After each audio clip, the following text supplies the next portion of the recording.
When I was 7 years old, I came home from school one day, and my sister greeted me with her friends. And everybody has that one person in their life that they just want nothing but their approval because they hero worship them. And for me, it's always been my sister.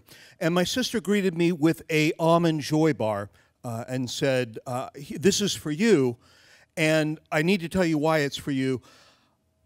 I was talking with all my friends today, and they were explaining how, like, all their little brothers and their little sisters, they're terrible people. And I thought, I'm so lucky, and I never treat you very well. And I realized how lucky I am that you're my brother, and I love you, and I bought this for you. And I was so thrilled. And I opened it, and I took a bite, and then I started... So here's what my sister did, real quick. My sister had bought an Almond Joy, and she'd steamed the package. She'd opened it. She'd pulled it out. She'd taken a bar of soap. She'd carved it in the shape of an Almond Joy. She'd melted chocolate over. She'd put it back. She'd glued it back and given it to me with this thing of sisterly love. And I am like going, "Oh, why did you do that?" And my sister goes, "Because in this world there are winners and losers, and you are a loser." She didn't, like, this is 1970s. This is well before Mean Girls had L-fingered to forehead technology, but I have this memory of her doing this. And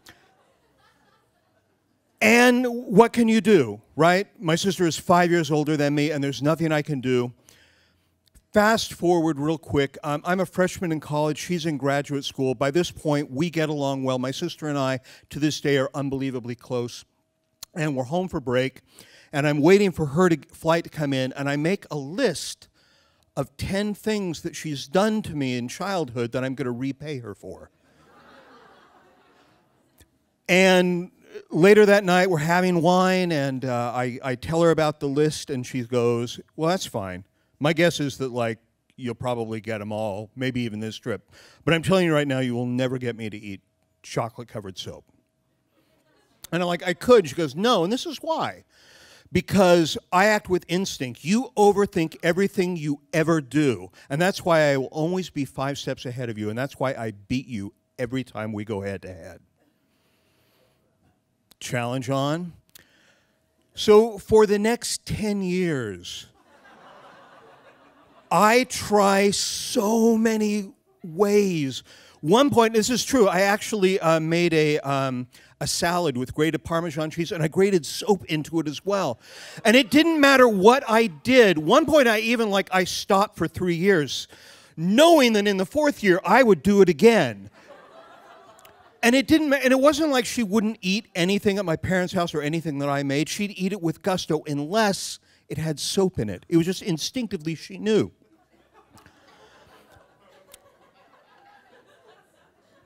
2 nights before my wedding, my in-laws, future in-laws, are coming into town. It's the night before the rehearsal dinner, and my new sister-in-law explains to me that she's going to make this little dessert thing. They're like little fig things, and they're covered with chocolate, and it hits me.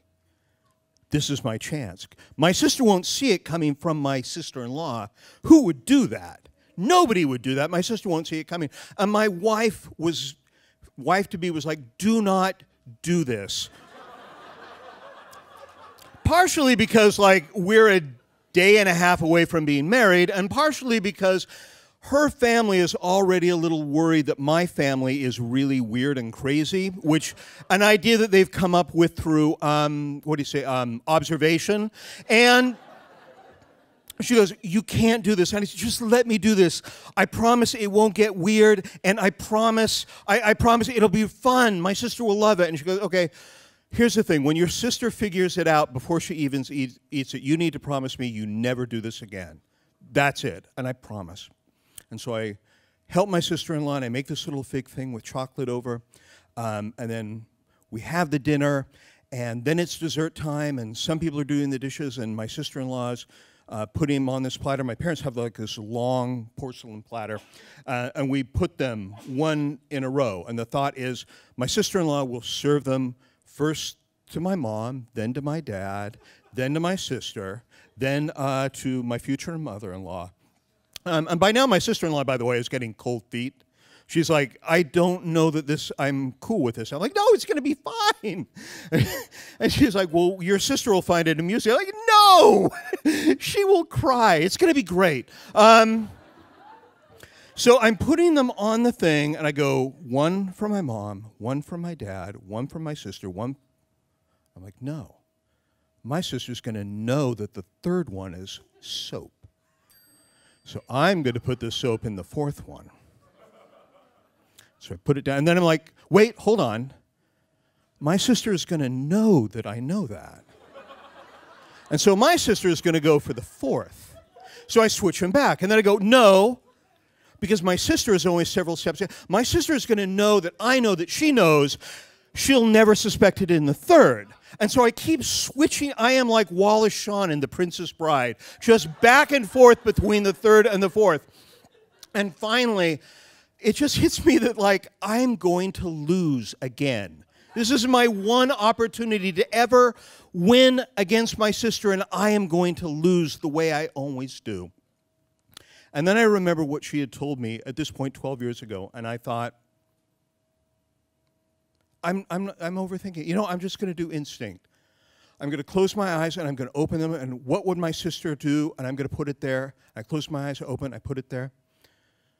Dessert comes, my sister-in-law, my mom takes one, pops it in her mouth.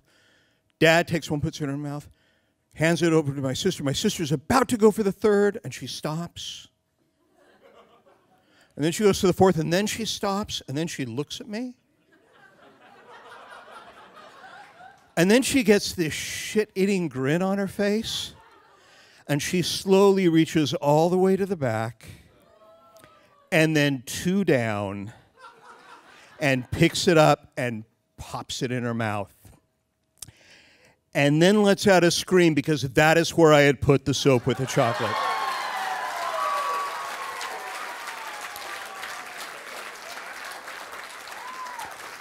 And my sister screams, and she gets up so fast that the chair falls back. And I am laughing maniacally, and she's now chasing me around the table. And finally, she grabs me by the shoulders, and she takes me down like a steer. And she's just pounding on my chest, going, God damn it, God damn it. And I am laughing, and I see my in-laws, and they are horrified. And my wife is so angry, and I've got so much to make up for, and I don't care, because for this one moment, I am the winner. Thank you.